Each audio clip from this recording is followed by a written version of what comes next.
ಶ್ರೀ ಗುರು ಬಸವಲಿಂಗಾಯ ನಮಃ.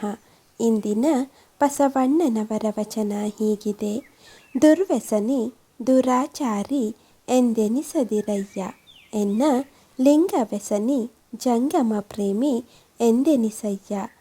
ಅವಶ್ಯಮನುಭೋಕ್ತವ್ಯಂ ಎಂದೆನಿಸದಿರಯ್ಯ ಕೂಡಲ ಸಂಗಮ ದೇವ ಸೆರಗೊಟ್ಟಿ ಬೇಡುವೆ. ಈ ವಚನದ ಸಾರ ಹೀಗಿದೆ: ದುರ್ವ್ಯಸನ ದುರಾಚಾರ ಅಂದರೆ ಕೆಟ್ಟ ನಡೆಗಳಿಗೆ ನನ್ನನ್ನು ಬಲಿಯಾಗಿಸಬೇಡ. ನಿತ್ಯವೂ ಭಗವಂತನನ್ನು ಸ್ಮರಿಸುವ ವ್ಯಸನಿಯಾಗಿರುವಂತೆ, ಜಂಗಮ ರೂಪದ ಸಮಾಜವನ್ನು ಸೇವಿಸುವಂತೆ ಮಾಡು.